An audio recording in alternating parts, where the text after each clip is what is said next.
relations and functions. Relation can mean different things, of course. You could be related to somebody. It all stems from the same root, even with mathematical. When we talk about a relation, it's a little more broad. It's any association between two or more items, okay? And so they give the example of a grocery store, the item versus the cost. There is a relationship that happens between items and how much they cost, obviously. And so they've given 3 examples. So it's a specific meaning in math. It is 2 sets of numbers that relate to each other in some way. All right. And so we're going to talk about that and then a specific type of relation called a function. All right. So the first definition we're going to talk about is any set of ordered pairs is a relation. That is the definition of relation. Any set of ordered pairs. There are multiple ways you can represent a set of ordered pairs. The first way is actually called set notation. This right here is called set notation. You give the set a description with like a capital letter. Sometimes they'll actually write out the description, cost of goods or whatever. You have this swirly bracket here. And then you have your ordered pairs in parentheses like we typically do ordered pairs, all right? This usually represents your input or your X, and this represents your output or your Y. And then you can see we have 4 sets of ordered pairs here. This is the first way, set theory or set notation. The next way is just a chart. So they've listed those same X values, -3, 2, 2, and 4 on this side, and they've listed the Y values, 5, 2, 4, and -1 on the right. Just a chart of ordered pairs. And they relate to each other. The -3 goes with the 5, the 2 with the 2, so on and so forth. And then, of course, the other way is by a graph, which we saw yesterday. Couple of definitions here. The domain is the first set of elements. So with ordered pairs, it's going to be your X value. Domain is called your X value. It's also considered your input value when we start doing functions. Your input value is your X value, and it is your domain. Your range is your Y value. And so that's the second set of numbers. So if I were to look at this, I would actually say my domain is -3, 2, and 4. When you list it in domain and range, you don't repeat it, okay? You don't repeat it. You're just giving me the list of numbers that represents it, even if it's represented multiple times. The range here then would be 5, 2, 4, and -1. And so if I were to ask for domain, you're just giving me all the X values. And if I were to ask for range, you're just giving me all the Y values. All right, it says state the domain. And so when you state the domain and range from, this is the example we just did, you actually want to list it in set notation. All right, so when you want to list the domain and range, you want to write the capital letter, domain, usually represented by a D, obviously. You're going to do your little bracket here, and then you are going to, in this case, you don't have to put parentheses because you're only giving me one of those values. You're just giving me the X values. You usually list them from lowest to highest. So my lowest X is 3. Then I have 2, and I'm not going to list it twice when I'm listing it in domain and range. And I also have a 4. That represents all the numbers in my domain. And then to list my range, I'm going to do the same thing. I'm going to list my lowest Y value. So lowest Y value is down here. And I'm just going to go up from there, 2, 4, and 5. So if I were to give you a relation or a set of numbers and ask for the domain and range, this is how you need to list it in set notation. Capital letter representing your domain, your list of your domain numbers, least to greatest, range, your Y values, least to greatest, and don't repeat it. If it repeats in it, that's fine. Just don't repeat it when you list it. This is one more way to represent it. It's called a mapping diagram. Mapping diagram because you actually map out the numbers and how they relate to each other. Once again, you'll notice that I have the domain here, the range here. You'll also notice it's from least to greatest, and I have not repeated it. This is the same set of numbers that we've been doing. -3, 2, and 4. 2 is repeated, but I didn't actually list it twice. -1, 2, 4, and 5. All right, least to greatest. You have to label domain, range. All right, you have to label those. And then you simply draw an arrow how they correspond to each other. -3 corresponds to 5. 2 corresponds to 2 and to 4. So you'll see 2 arrows coming off that one. And then 4 corresponds to -1. All right? This is called a mapping diagram. And so this is where we move into a specific type of relation called a function. This is a relation which each x coordinate is paired with only one y, okay? And so if I were to look up here, this guy right here would not be a function. It is a relation, but it's not a function. And the reason it's not a function is 2 pairs up with 2 different numbers from the range.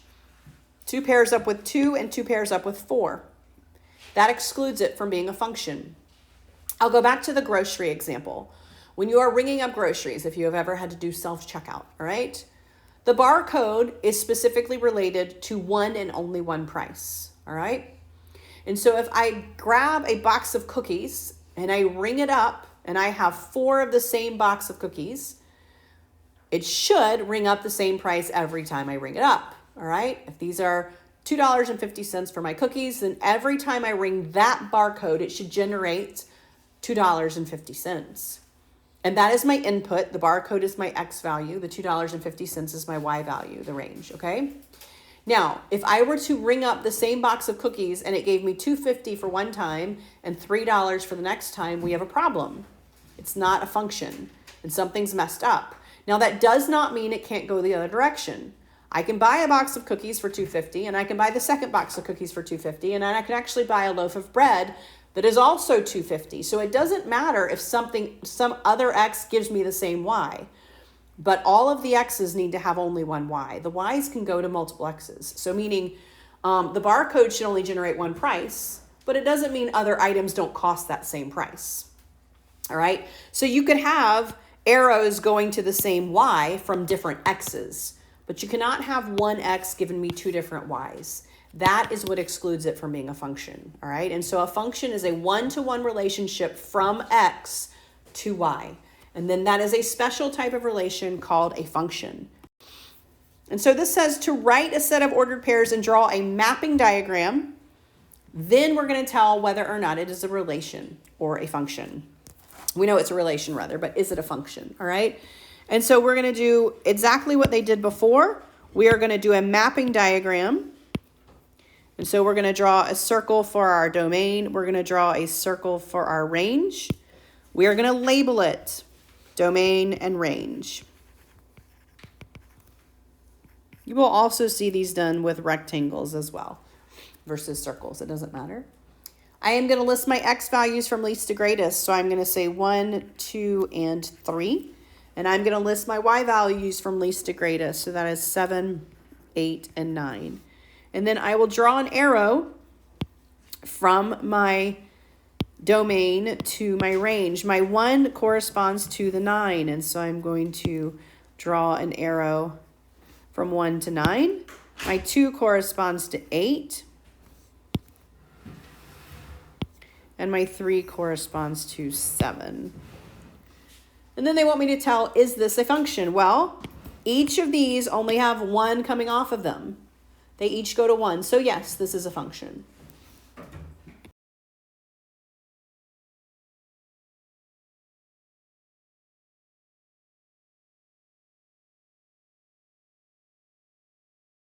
It says determine whether these are functions. Now you don't have to necessarily draw a mapping diagram to decide if it's a function, but the mapping diagram gives you a good picture.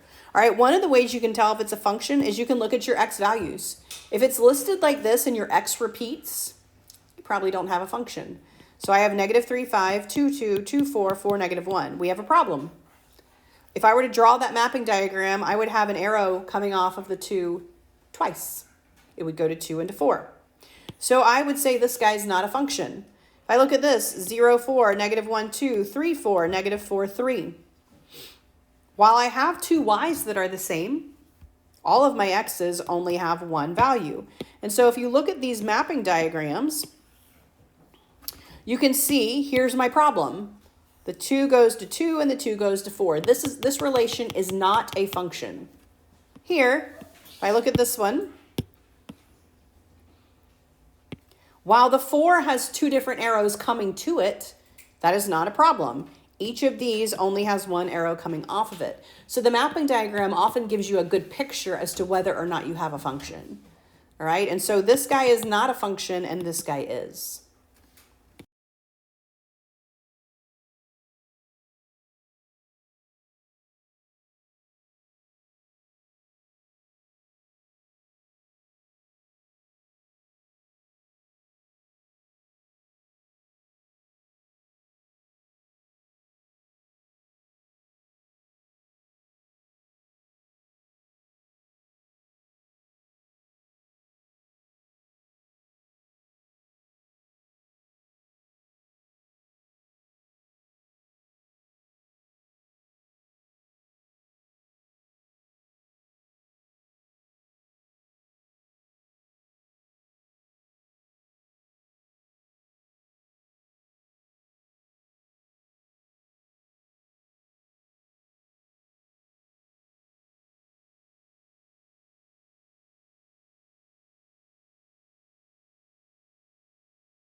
We typically are used to X and Y's because we've been doing that for a while in math at this point.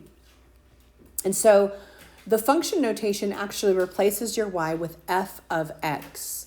It represents the fact that the output is a function of X. That's what that means. And then, so when you write it this way, you have almost what looks like a script F, okay? And it doesn't have to be an F. It can be any actual letter, just like a variable. You could use F, you could use G, you could use H. It doesn't matter. What matters is that it typically lists the input. The input is almost always X, but it, again, doesn't have to be. It can be any variable. And the output is the function, whatever variable they've assigned to the function of that input value. So this just means if you put X into that function, the output's going to be this right here. And so they've given us this set of ordered pairs, 6, 9, 4, 12, 0, 4, all right? And if I were to say then, well, what is f of 4? Well, I'm asking, the input here is 4, what is the output? Well, the output would be 12. And so we're not multiplying here, we're actually looking for what happens when I put this 4 in the function that they have given me. What is my output? Just like on the example, the barcode would be the input, the dollar amount would be the output. Okay, and so this just represents what is the output if the X goes in. And so when you fill in that number, it tells you what output you are looking for. All right, and so that is your function notation. It represents just the Y value, the range value of your function. All right, it's just another way to write it. And so you're going to see this going forward in all of your algebras and in some of your standardized tests. You're going to see that as well. That's the most common notation for functions right there.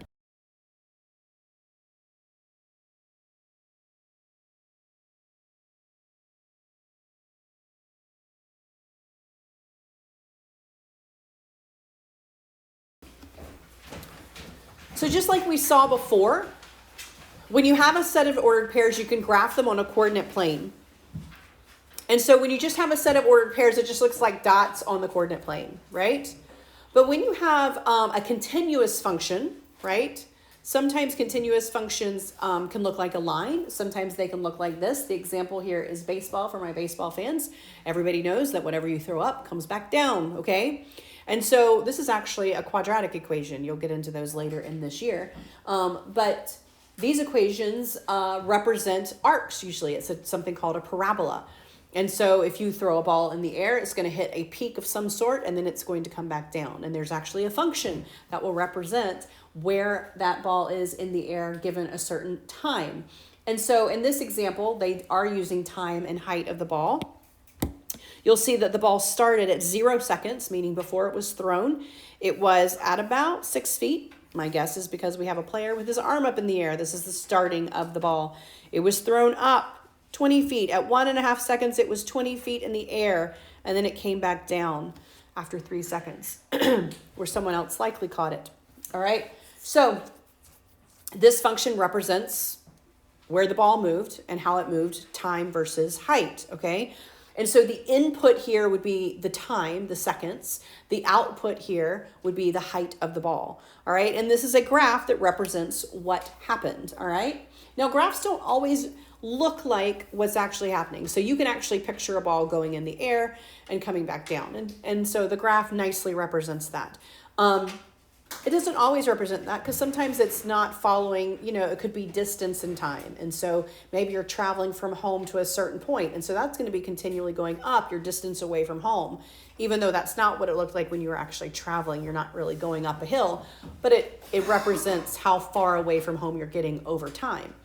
And so sometimes they'll look like what it would seem like in your mind, and sometimes it'll just represent the change one to the other, one variable to the other. All right. So one thing you can do when you actually have a graph is you can, one, figure out what your domain and range is, and two, you can figure out if it's a function. All right. The way you figure out if it's a function is you do what's called a vertical line test. All right. If it is a function, you should be able to draw a vertical line anywhere on that graph and only cross it one time, because that vertical line represents the output and the input is the x value. And so if I look at this first one, I could draw a vertical line anywhere on here and I would only cross a dot at most one time. I can also tell you what my domain is. My domain for this one is going to be my x values. So I have -3, -2, -1, 0, 1, 2, and 3. All right, and I can tell you my range as well. It goes from 0 to about, we're going to say 0.5, 2, and about, 4.5. We're just estimating there. All right, and so I can look at that function and tell you what my domain and range is. If I look at the next one, I have a little bit of a problem. Because if I draw a vertical line here, we're all good to go. But if I draw a vertical line here, we have a problem. You can see that I crossed this graph here and here. This guy is not a function. This is a relation. It is not a function. Because what happens here, -1 is going to give me a 3, and -1 is also going to give me a -2. And so if I were to write this, with my mapping diagram or just listing it out, I would have -1, 3, and I would have -1, -2. That's a problem. And that's how the vertical line helps you. You can draw that vertical line and you can see it. This one clearly is not a function. As you can see when I draw that line, I cross it twice, which means I have one x value that's giving me more than one y value. And so that's not a function. Vertical line test is really easy to do. It gives you a visual very quickly as to whether or not you have a function. There are some things you can do with functions given certain relationships. You'll notice here that they wrote this a little bit differently than what we are used to. They gave us this notation here. All right, this notation is also different. They're saying this set of numbers are my x and y's that are created with this guy right here. And all they did was give me my x values. Well, if all they did was give me my x values, I need to figure out what my y's are. Now keep in mind, they gave me the input piece of it. And so here's where you're going to want to chart it so you can see what's going on with this particular function. And so my domain here, or my x values, are given 1, 2, 3, and 4. All right? They gave me the function. The function, the f of x, is x plus 2. So I am going to take this and I'm going to say, well, if x is 1, then I'm going to plug in a 1 to figure out what my y value is. And so if I do that, my y value here will be 3. All right, so the 2. If I plug in a 2, what did you get? What about the 3? And what about the 4? And so what you've created is you've created ordered pairs. All right, this is my y value. This is my output. And so my ordered pairs are going to be my x value and my y value. My x value, y value, all the way down. They want me to graph it. Well, we know how to graph it. That's just ordered pairs, all right? So they've given me part of what I need to be able to graph this particular relation. Then they want to know, is it a function? So I can use my vertical line test. I can see that it's a function. Or I can look at my ordered pairs. None of my x values repeated. They didn't give me a secondary y value. So yes, this is a function. This is what the graph of this function looks like. All right?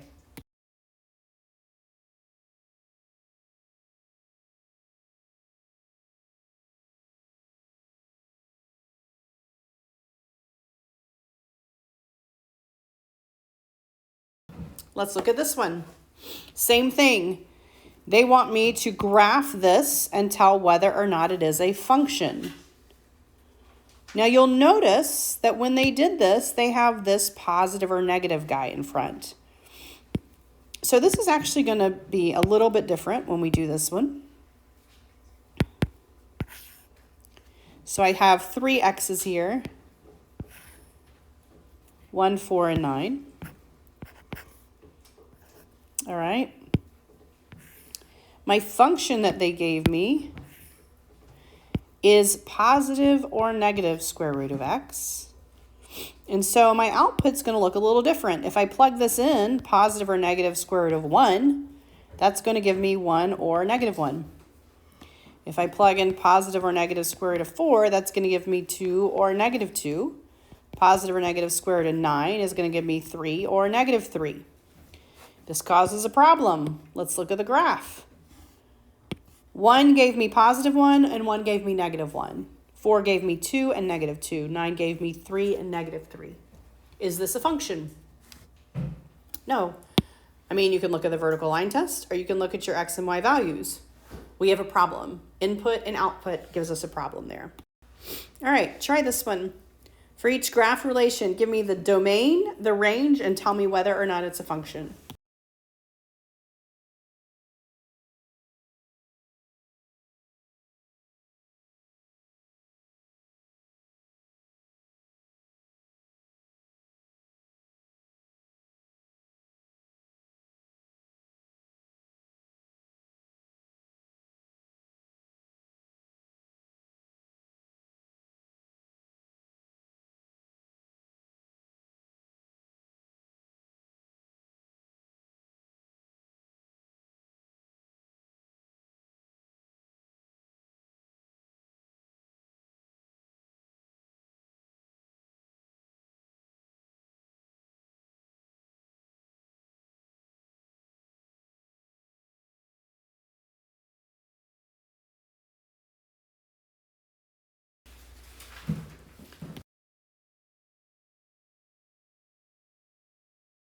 All right, for this one, it just says graph the function.